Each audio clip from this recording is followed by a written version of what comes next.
Os destaques dessa edição.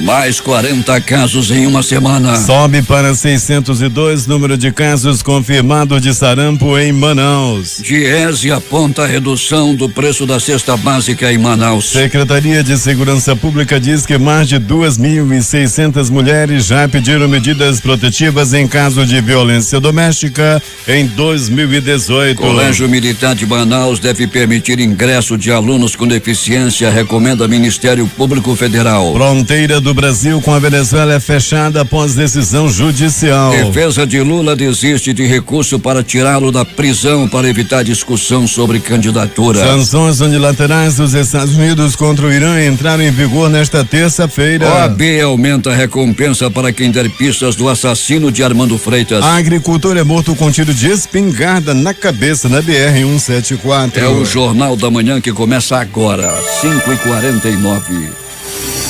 Emissoras que retransmitem o Jornal da Manhã. Panorama FM Itacoatiara. Alternativa em Alvarães. Boiúna, Boa Vista do Ramos. Nova FM Nova Olinda do Norte. Rio Madeira, Manicoré. Palmeira FM Manacapuru. Nova Luz FM Canutama. Rádio Codearte em Humaitá. Anamã FM Anamã. Marã FM Marã. Caboclo FM Altazes. Urucará FM em Urucará. Comunitária de Urucurituba. Açaí FM Codajás. Rádio Santo Antônio FM de Borba. Urucurituba FM em Urucurituba. Tupã e Eu e Você, Boca do Acre. Tucunaré e Anuri FM em Anuri. Apuí FM em Apuí. Tucumã FM Nova Aripuana. Rádio Alternativa Aldeia Tucuxi, Distrito de Sampaio em Altazes. 5h50.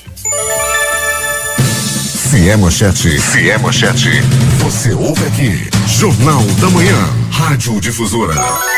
Previsão do tempo.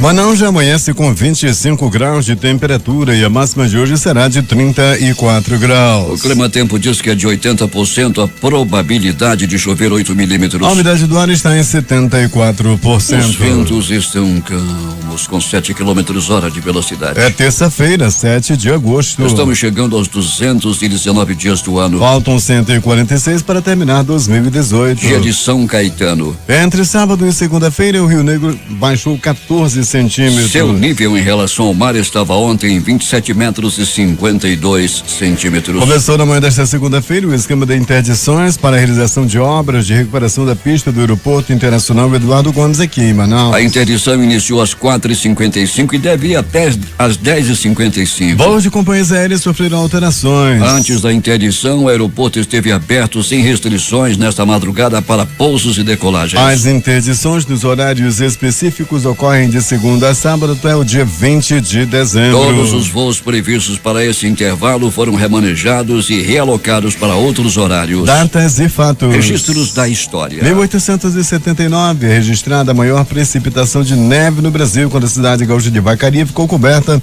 sob 2 metros de gelo. Em 1998, atentados terroristas contra as embaixadas estadunidenses no Quênia e na Tanzânia. 2006, sanção da Lei Maria da Penha, aqui no Brasil. 5h51 em Manaus. Sejam bem-vindos ao Jornal da Manhã. Bom dia, Eduardo. Bom dia, Paulo. Bom dia, ouvintes. O Conselho Municipal de Cultura, o Concultura, divulgou a data oficial para o resultado final dos prêmios literários Cidade de Manaus. O resultado deverá ser publicado no Diário Oficial do município no próximo dia 20. Jornal da Manhã nas ruas da cidade, reportagem Alberto Pellegrini. Bom dia, Pellegrini. Bom dia Paulo Guerra, bom dia Eduardo Silva, bom dia ouvintes do Jornal da Manhã. Pellegrini, e as empresas do transporte coletivo cumpriram o acordado? Cumpriram, Paulo, tá tudo certo, tudo tranquilo e a saída dos coletivos dá-se de maneira tranquila nesse momento, Paulo Guerra, tanto no Terminal 4, onde já passamos, Terminal 5 também, e os ônibus saindo com, nesses horários normais, durante toda aí a noite de ontem, madrugada de hoje, está tudo tranquilo. Pellegrini, muita movimentação nos pronto-socorros nesta madrugada. No pronto-socorro Platão Araújo, a maior movimentação, ganhando até do pronto-socorro João Lúcio, mas nada que fugisse ao cotidiano. Paulo, tivemos aí alguns eventos aí de agressão física, bem como uma pessoa furada a faca, 2 pessoas por acidente de trânsito, foi assim no pronto-socorro Platão Araújo. Não se tem falado nas últimas 48 horas em assaltos a ônibus, aconteceu algum nesta noite que passou, Pellegrini? Não, Paulo, não que chegasse ao nosso conhecimento, né? Tudo tranquilo aí durante a noite e madrugada em relação ao assalto a ônibus. Tem acontecido também, Paulo, durante o dia, né? Alguns bandidos entram no ônibus, levam ali um celular ou outro. Nas paradas de ônibus também continua acontecendo. E a grande maioria das vezes, Paulo, as pessoas vão só e, né, desligam, mandam cancelar o chip, melhor dizendo, e não fazem nem BO. A grande maioria das vezes agora no celular as pessoas só fazem ligar para os operadores para cancelar o chip e já não fazem mais o boletim de ocorrência. Ontem, no começo da tarde, um homem foi morto e na BR-174 um agricultor foi morto com tiro de espingarda na cabeça. Qual é a motivação desse crime, Peregrini? Polícia trabalha para desvendar, Paulo. Ainda é um mistério ainda esse crime. Eu estava trabalhando quando chegou um outro homem desconhecido. Um mistério ainda, só se ouviu o seu disparo. Quando chegaram próximo ao rapaz que tinha levado o tiro, ele já estava morto. Isso aconteceu no ramal ZF1. Uma ossada humana foi encontrada nas matas do distrito, foi isso, Peregrini? Foi nas matas da cidade universitária, Paulo. E esse homem não foi identificado. Aliás, não sabe nem se é homem ou se é mulher. Já estava mais para a ossada realmente, Paulo. E o cadáver foi encaminhado para o setor de antropologia do Instituto Médico Legal. Peregrini volta daqui a pouco e conta tudo o que aconteceu nas últimas horas na cidade. Bom trabalho. Muito bem, Paulo, daqui a pouco a gente vai voltar com essas e outras informações aí, dizendo que está tudo tranquilo em relação também ao trânsito na cidade. Já passamos pela Avenida Grande Circular, semáforo funcionando, em algumas partes da zona norte e leste, pista molhada, choveu na madrugada, o tempo é nublado aqui nessa área, Paulo. 5h55 em Manaus. Servidores públicos de Iranduba vão passar por novo recadastramento a partir de amanhã. Quem tem os detalhes é J. Rai. Servidores municipais de Iranduba de todas as áreas de atuação devem se apresentar a partir de amanhã, entre as 8 e as 14 horas, nas respectivas secretarias a que estão vinculados. A convocação é para o Censo dos Servidores, edição 2018, que tem como propósito identificar quem é, o que faz e onde trabalha cada funcionário, conforme disse ontem o prefeito Francisco Gomes. Por sua vez, o secretário da Casa Civil, George Gomes, destacou outros objetivos do recadastramento. Fazer com que haja uma otimização do serviço público, né? Para não ficar nenhuma secretaria com excesso de funcionários e outras secretarias com falta de funcionários. Então, por isso que você faz o censo a fim de fazer as adequações. Esse ano, 2018, o prefeito preferiu fazer o censo da seguinte forma, né? Vai ser cada secretaria, cada pasta vai fazer o censo dos seus funcionários. Assim, você vai ter uma visão bem completa do quadro de funcionários da Prefeitura de Iranduba e, com certeza, vai fazer com que o serviço público melhore cada vez mais e também vai acontecer aquilo que o prefeito já prometeu, verificar onde nós temos vagas para a realização do próximo concurso público da cidade de Iranduba. Com relação ao concurso público a ser realizado, o secretário da Casa Civil, George Gomes, informou que a Procuradoria do município já está lançando o parecer jurídico que será encaminhado posteriormente à Controladoria para apreciação. George Gomes concluiu afirmando que o censo não é para perseguir funcionários, mas para dar valor a quem de fato trabalha. Para o Jornal da Manhã, J. Rai. Só resta aguardar agora a abertura desse concurso público, novas oportunidades de trabalho para quem precisa, principalmente lá na sede do município.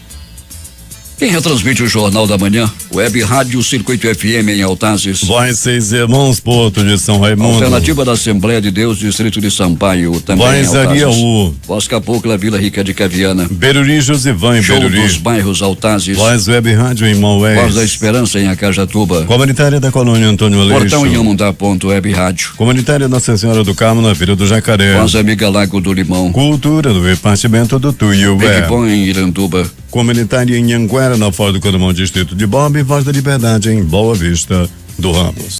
Missa convite.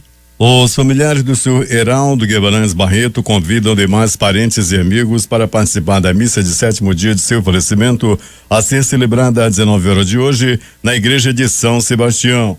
Desde já, a família do senhor Heraldo Guimarães Barreto agradece a todos que compareceram a este ato de fé e piedade cristã. Agora 6 horas e 2 minutos. O presidente da União Geral dos Trabalhadores no Amazonas, Antônio Mardonho de Albuquerque, fez ontem convocação para a reunião da diretoria dessa central sindical no dia 9 às 14h30, na sede do Sindicato dos Bancários, tendo como pauta a conjuntura política e eleições sindicais, dentre outros temas. O diretor da Escola Estadual GM3, Josué Cláudio de Souza, no bairro do Coroado, foi notificado nesta segunda-feira pelo Conselho Tutelar para prestar esclarecimentos sobre a venda de bebidas alcoólicas para alunos menores de 18 anos em uma festa do colégio na última sexta-feira. Rolou solto a catuaba.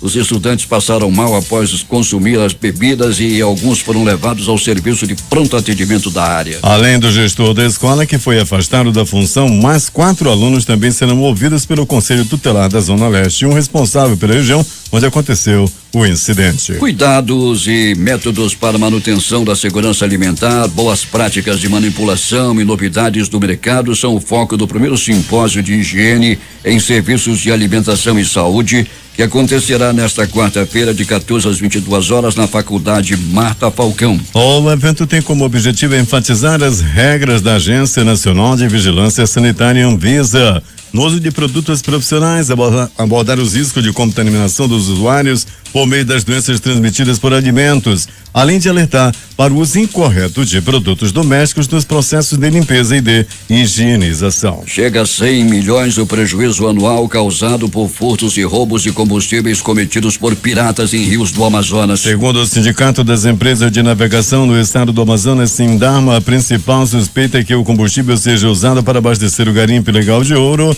na região. A informação foi divulgada após uma embarcação ter sido atacada por piratas no último dia 2 de agosto no rio Tapajós, na região do Estreito de Brebes, no Pará. O trecho é usado por embarcações que seguem de Manaus para Belém com cargas da Zona Franca de Manaus e outros produtos. No Amazonas, os combustíveis são os principais alvos das quadrilhas por ser uma carga fácil de desviar e comercializar, segundo o Sindarma. 6h04.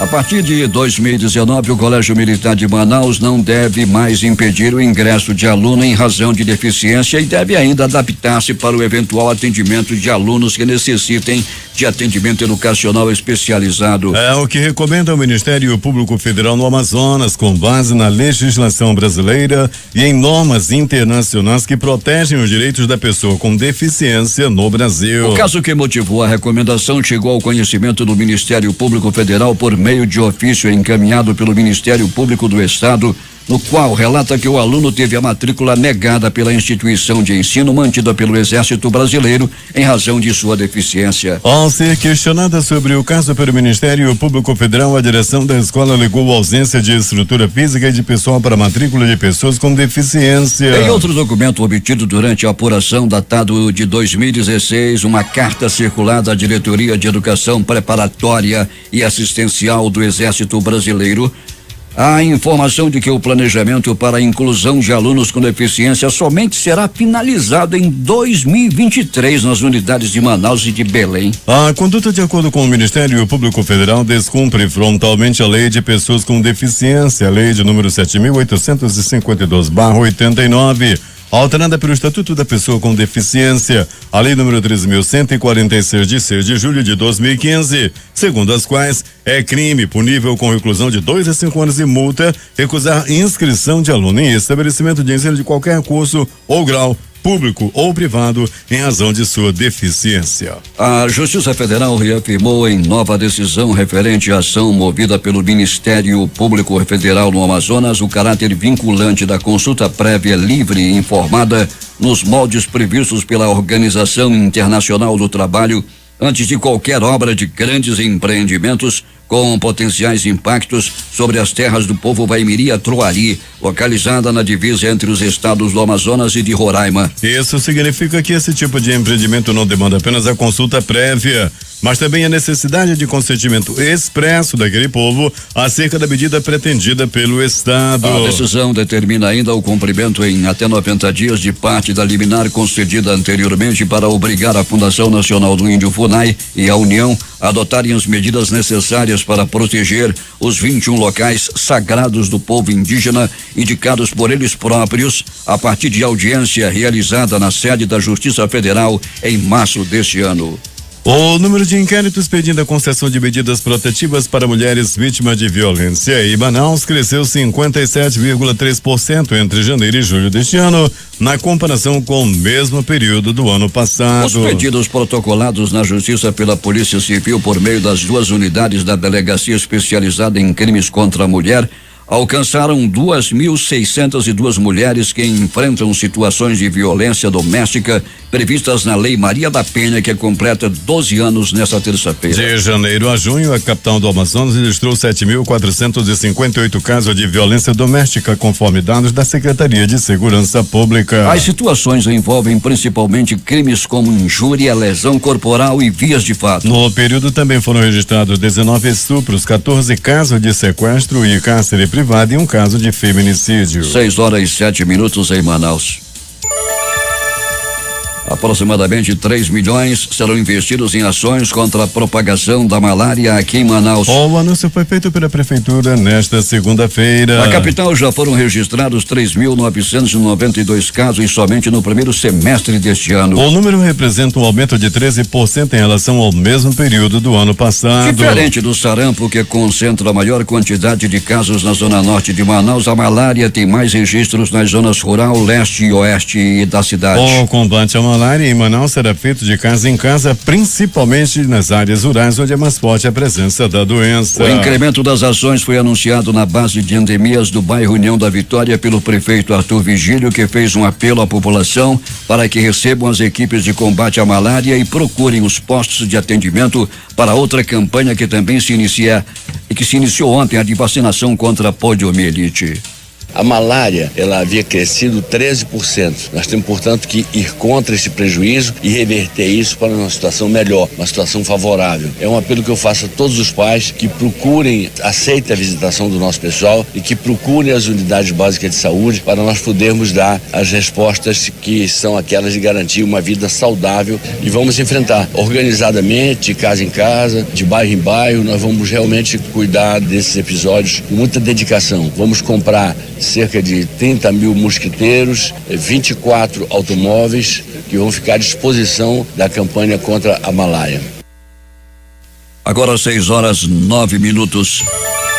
Em uma semana, mais 40 casos de sarampo foram confirmados em Manaus, segundo o 22º Boletim Epidemiológico de Monitoramento da Secretaria Municipal de Saúde. Com isso, a capital já tem 602 pacientes com confirmação da doença. Os casos suspeitos que estão em investigação, aguardando o resultado laboratorial, passaram de 3.762 para 4.167. Desde que o surto da doença teve início em Manaus, no mês de fevereiro, o município notificou 4.978 casos, o que abrange todos os 62 casos confirmados, os 4.167 sob investigação e 209 que foram descartados. Com 8 alimentos mais baratos, o custo da cesta básica em Manaus reduziu 3,46% em julho, em relação ao mês anterior, chegando a R$355,17. Os dados são da Pesquisa Nacional da Cesta Básica de Alimentos, divulgada pelo Departamento Intersindical de Estatística e Estudos Socioeconômicos DIESE nesta segunda-feira.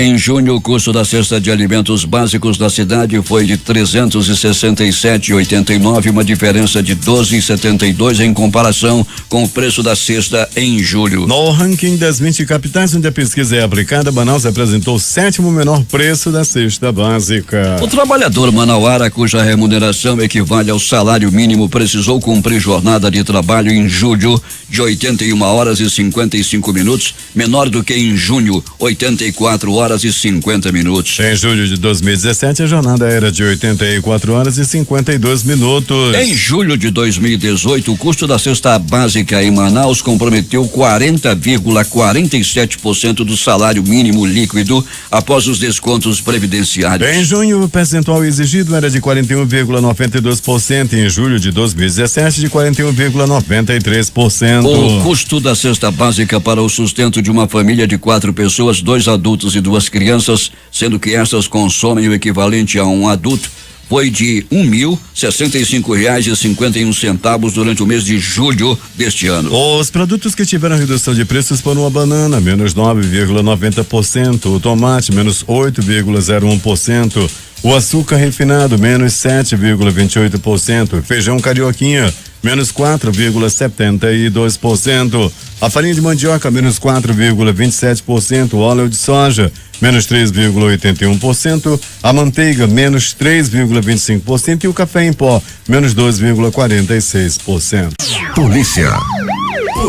OAB aumenta a recompensa para quem tiver informações da morte do advogado Armando Freitas. Larissa Balheiro tem os detalhes. A recompensa para quem souber informações do homicídio do advogado e ex-deputado estadual Armando Freitas, ocorrido em maio deste ano, aumentou. De acordo com a Ordem dos Advogados do Brasil Seccional Amazonas, o valor agora é de R$10 mil. Além disso, a OAB solicitou apoio do Ministério Público do Estado, que designou o promotor de justiça Armando Gurgel, da primeira vara do Tribunal do Júri, para atuar no caso. A ideia é acelerar o processo de investigação que já dura 3 meses, como reforça o presidente do Tribunal de Ética da OAB, Luiz Pestana. Porque até então o valor oferecido parece que não contaminou possíveis denunciantes, né? Então estamos aumentando para ver se a gente tem alguma informação sobre a autoria do homicídio, né? Anteriormente, a recompensa oferecida era de R$5 mil.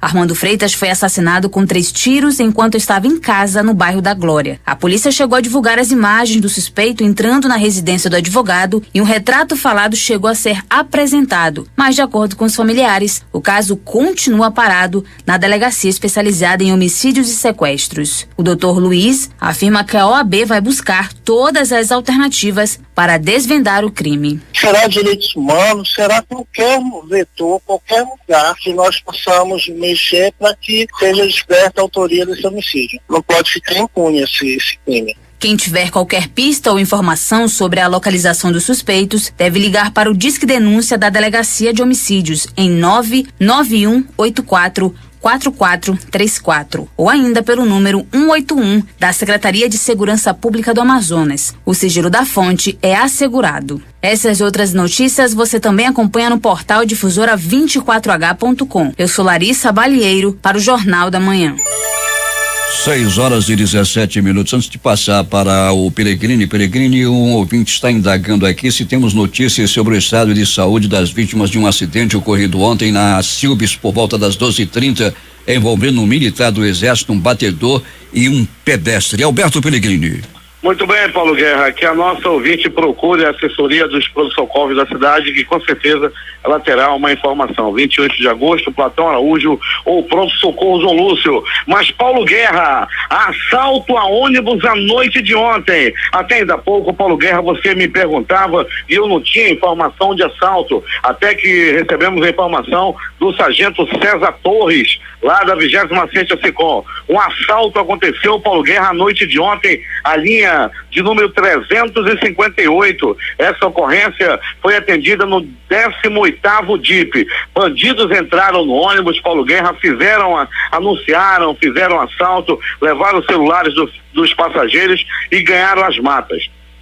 Os policiais da 18ª SECOM fizeram o cerco e prenderam um deles, justamente o que estava com os celulares. Então, os passageiros ontem que foram roubados, que tiveram seus celulares levados por bandidos dentro do ônibus da linha 358, procurem o 18º DIP, que a polícia, que os policiais do 18º conseguiram recuperar os celulares. Portanto, tá aí, foi lá na área do bairro Novo Israel que aconteceu o assalto e os policiais da 18ª conseguiram prender um dos bandidos e recuperar os celulares que foram levados dos passageiros. Informação que veio aí do pessoal da 26ª SECOM, pessoal da equipe Bala na Agulha, sargento César Torres, tenente Dilson, sargento Guedes, sargento Alano, o cabo Alves, o cabo Leite e o cabo Francimar da equipe Bala na Agulha, sempre patrulhando a área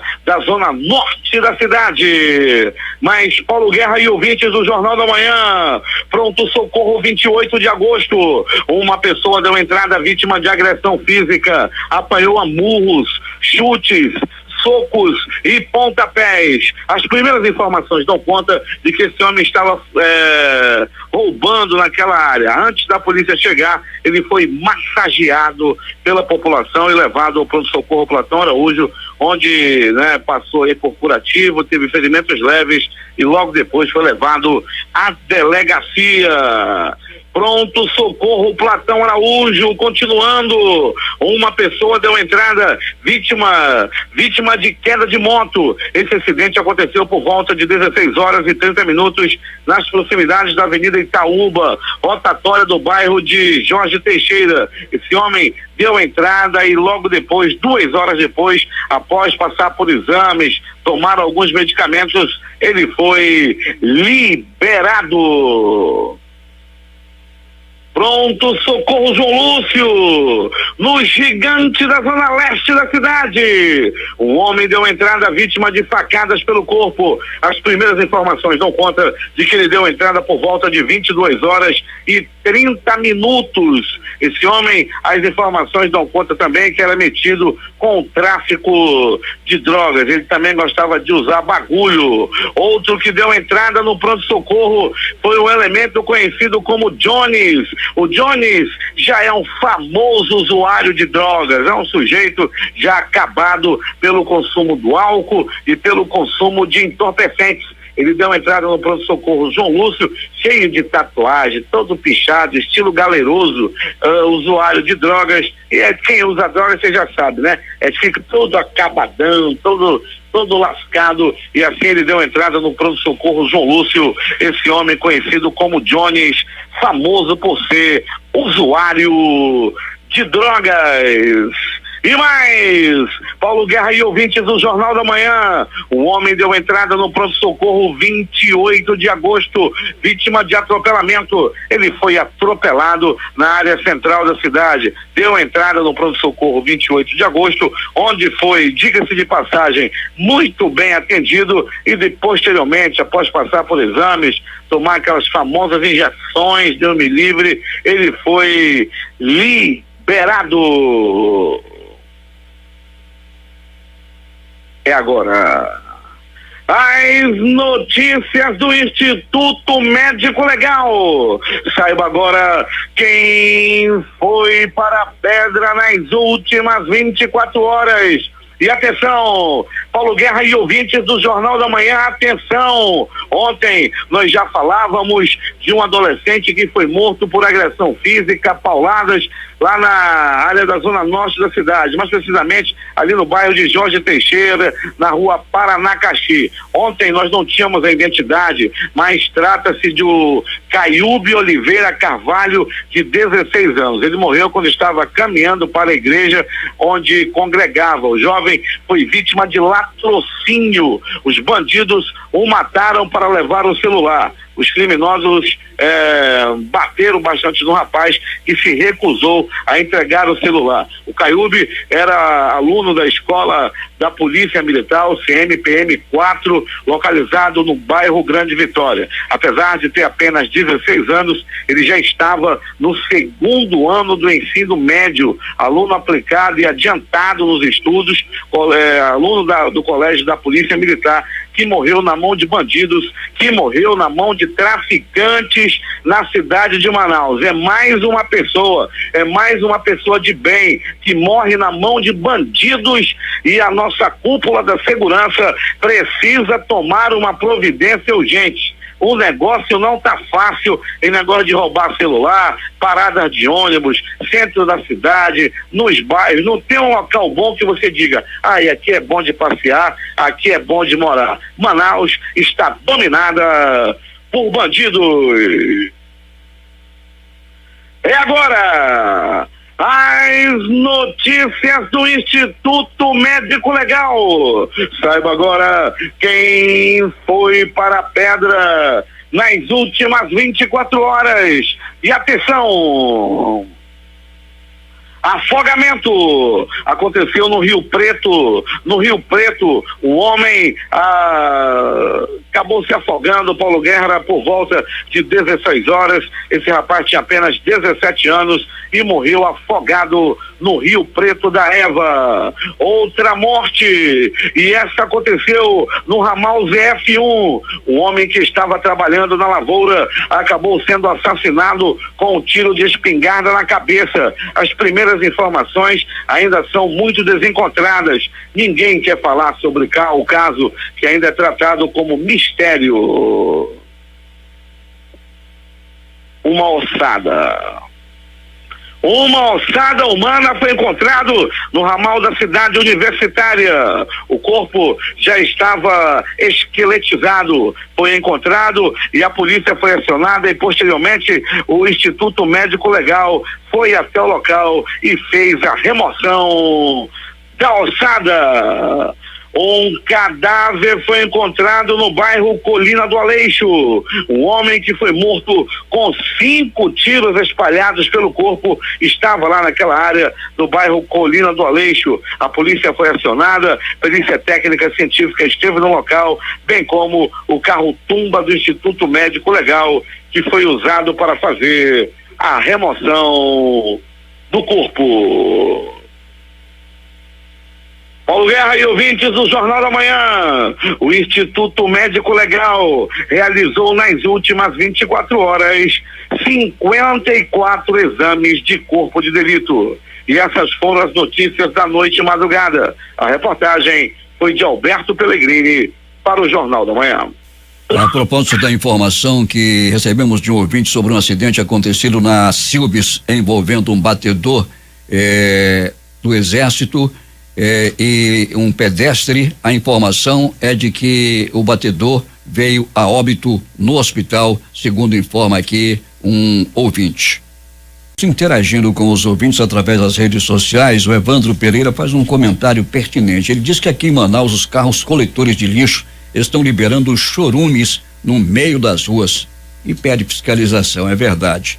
E um ônibus com pane mecânica está em frente à empresa Eugênio, na Torquato Tapajós, sentido centro, atrapalhando em muito o tráfego naquela área neste instante. 6h31. Loteria. Aqui na concurso 4.743, acumulou. As dezenas sorteadas foram 03, 19, 47, 51 e 61. Repetindo. 03, 19, 47, 51, 61. A estimativa de prêmio para o próximo concurso é de 13.500.000 reais. A quadra saiu para 115 apostadores, cada um leva 7.275 reais 96 centavos. O terno teve 10.865 apostas ganhadoras com premiação de 115 reais e 80 centavos. Para o Duque, 2 números, 276.549 apostadores, cada um recebe esta importância magnífica de R$2,50. Vamos agora ao Loto Fácil, concurso 1698, que saiu para um apostador do Rio de Janeiro. Ele vai receber R$2.035.140,86.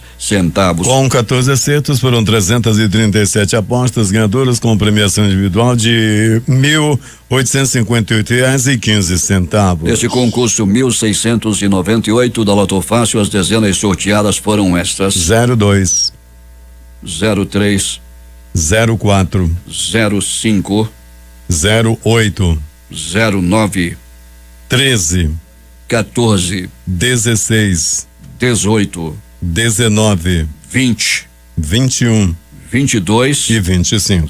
02, 03, 04, 05, 08, 09, 13, 14, 16, 18, 19, 20, 21. 22, Fecha o jogo. 25. 6h32. Esportes. Após derrotar o Atlético Mineiro por 1-0 no Independência ontem à noite, o vice de futebol do Internacional, Roberto Melo, foi questionado sobre a possibilidade do Colorado contratar o centroavante Paulo Guerreiro. O contrato do peruano com o Flamengo está próximo de finalizar e os dirigentes observam a situação. O empate por 1-1 com o Sport na Ilha do Retiro foi o último jogo de Gilson Kleina no comando da Chapecoense. Nesta segunda-feira, o clube apitou pela demissão do treinador que estava no comando da equipe desde outubro. O diretor executivo de futebol, Rui Costa, também deixou o cargo. Nesta segunda-feira, o Botafogo apresentou o técnico Zé Ricardo, confirmado no último sábado. O clube era comandado por Marcos Paquetá, que foi demitido após a derrota por 2-1 para o Nacional do Paraguai pela Copa Sul-Americana. O contrato do novo comandante é válido até abril de 2019. O imbróglio jurídico entre Gustavo Scarpa e o Palmeiras teve novo capítulo nesta segunda-feira. A juíza Dalva Macedo, da 70ª Vara do Trabalho do Rio de Janeiro, atendeu solicitação do Fluminense pelo bloqueio de R$200 milhões do Verdão e do atleta. A quantia precisa ser depositada em até 5 dias. O objetivo da determinação é assegurar o pagamento do valor referido no caso de o Fluminense ganhar ações futuras contra Scarpa. A determinação não altera a liberação do jogador de atuar pelo Palestra, garantida graças a um habeas corpus concedido pelo TST, o Tribunal Superior do Trabalho. Após cerca de 4 horas de viagem, o Corinthians desembarcou em Santiago, capital do Chile, no final da noite de ontem para o confronto contra o Colo-Colo, amanhã às 21h45, abrindo as oitavas de final da Libertadores. Um dos jogadores mais experientes do Timão, campeão da Libertadores de 2012 e integrante da seleção brasileira na Copa do Mundo da Rússia, o goleiro Cássio, admite que o time ainda vive um processo de consolidação com a recém-efetivação de Osmar Loss e as mudanças no elenco. Os jogos de hoje. Às 19h15, pelo Campeonato Brasileiro Série B, jogam Avaí e Vila Nova. Às 21h30, Paysandu e Ponte Preta. Às 19h30, pela Copa Sul-Americana, jogam Penharol e Atlético Paranaense. À mesma hora, pela Copa Internacional dos Campeões, Real Madrid e Roma. Às 21h45, pela Taça Libertadores da América, jogam Estudiantes e o Grêmio. Informação de um acidente na rotatória do Parque das Laranjeiras, próximo à praça de alimentação, e envolvendo uma motocicleta. Vamos às Últimas notícias. O principal índice de ações da Bolsa Brasileira fechou em queda nesta segunda-feira. Os agentes financeiros repercutiram o noticiário político eleitoral com encerramento no fim de semana do prazo para as convenções partidárias. O Ibovespa recuou 0,47% aos 81.050 pontos. O dólar fechou em alta. A moeda dos Estados Unidos subiu 0,7% a 3,7327. Já o dólar turismo era negociado perto de R$3,88. No ano, o dólar acumula alta de 12,65% sobre o real. As bolsas asiáticas fecharam na maioria com ganhos nesta terça-feira, impulsionados por uma jornada forte na China. Investidores mostraram-se interessados por ações que, na avaliação deles, estavam baratas após recuos recentes, o que garantiu o movimento positivo. A bolsa de Xangai terminou hoje o dia com alta de 2,74% em 2.779,37 pontos na máxima do dia, e revertendo a queda de 1,29% na sessão anterior. Na bolsa de Hong Kong, o índice Hang Seng subiu 1,54% a 28.248,88. Em Tóquio, o índice Nikkei fechou com alta de 0,69% a 2.300,16 pontos. O Banco Central informou nesta segunda-feira que os depósitos na caderneta de poupança superaram os saques em 3,74 bilhões de reais em julho. Os grandes sindicatos que sentam à mesa de negociação até o fim do ano vão encarar um ambiente adverso para conseguir fechar as convenções coletivas nas primeiras discussões sobre a validade da nova legislação trabalhista. Já no primeiro semestre, a quantidade de convenções acertadas recuou 45,2% na comparação com o mesmo período de 2017, segundo um levantamento da Fundação Instituto de Pesquisa Econômica, FIPE. No mesmo período, os acordos recuaram 34%. A dificuldade vem desde novembro do ano passado, quando entrou em vigor a reforma que alterou uma série de pontos e tornou as negociações entre empregados e patrões mais abertas e, consequentemente, postergando os acertos. O Exame Nacional para a Certificação de Competências de Jovens e Adultos em SEJA teve 53,4% de ausentes. Ao todo, 1.695.607 pessoas estavam inscritas, mas somente 906.123 compareceram para fazer as provas no último domingo. De acordo com o INEP, o gabarito oficial do Enseja Nacional 2018 será divulgado até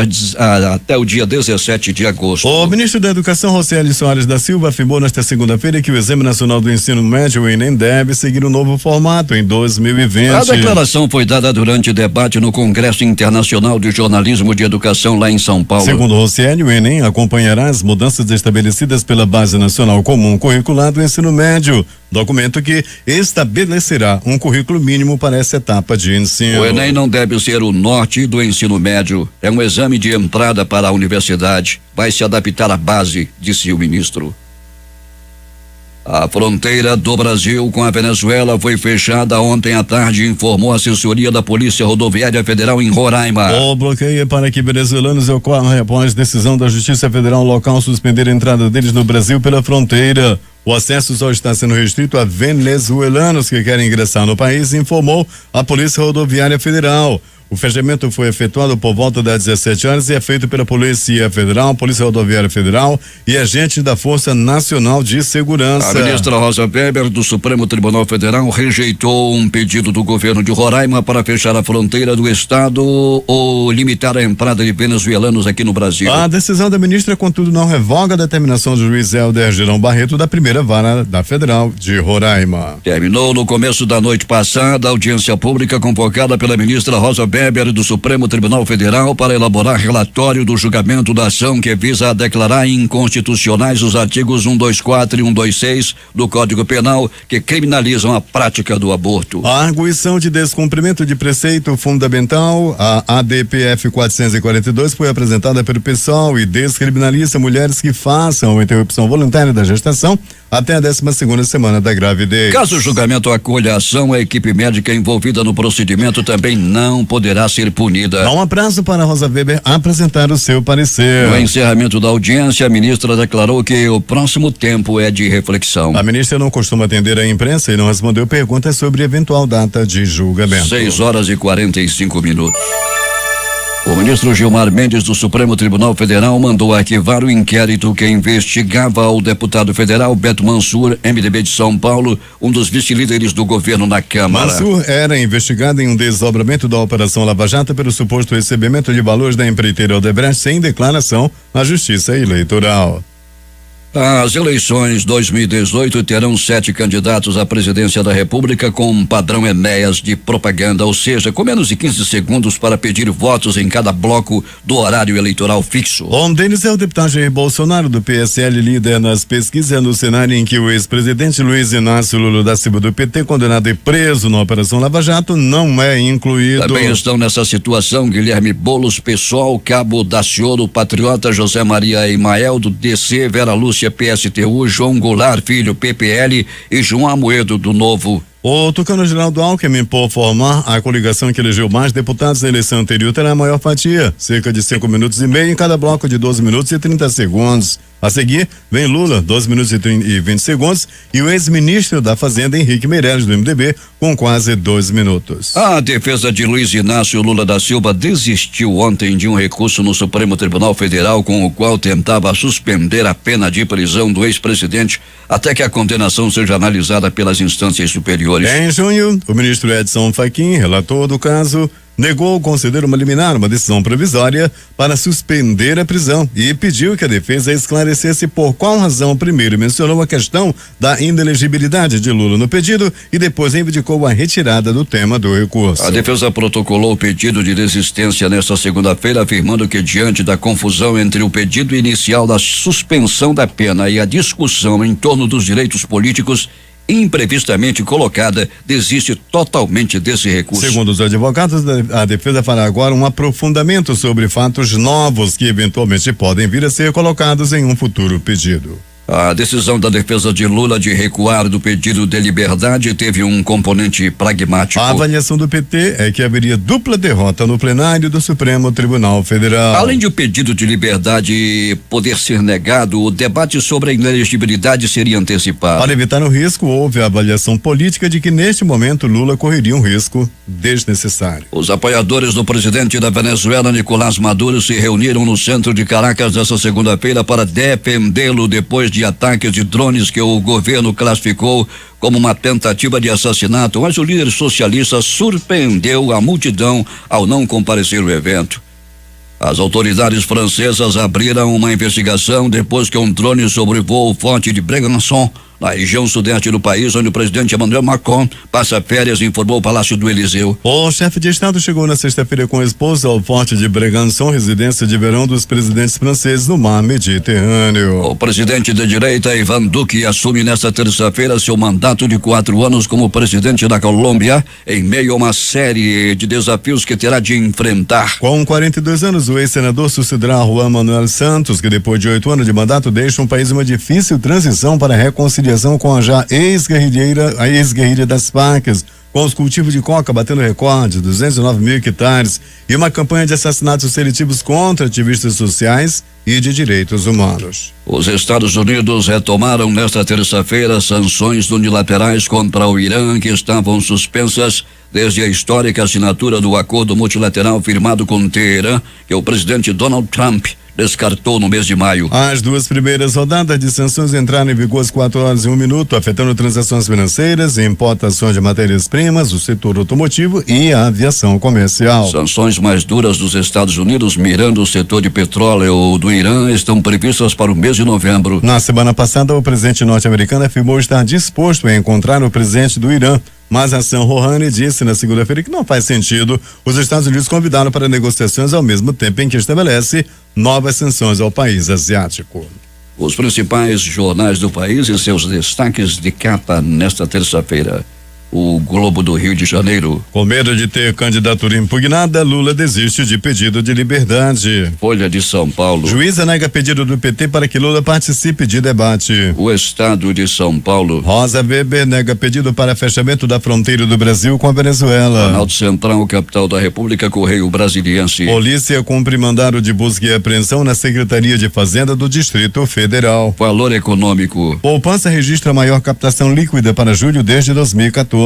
Estado de Minas. Rodrigo Pacheco desiste de candidatura ao governo de Minas. Jornal do Comércio no Recife. Guerra fiscal entre Estados Unidos e China vai valorizar a soja brasileira. Fortaleza Diário do Nordeste. DHPP passa a priorizar investigações dos homicídios contra crianças e adolescentes. Porto Alegre, 0 hora. Refém se joga de carro e Polícia Rodoviária Federal prende sequestrador em Rio Grande. Brasil Econômico. Focus mantém projeção da inflação em 4,11% e do PIB em 1,5% para 2018. Essas foram as principais notícias de ontem e as primeiras de hoje.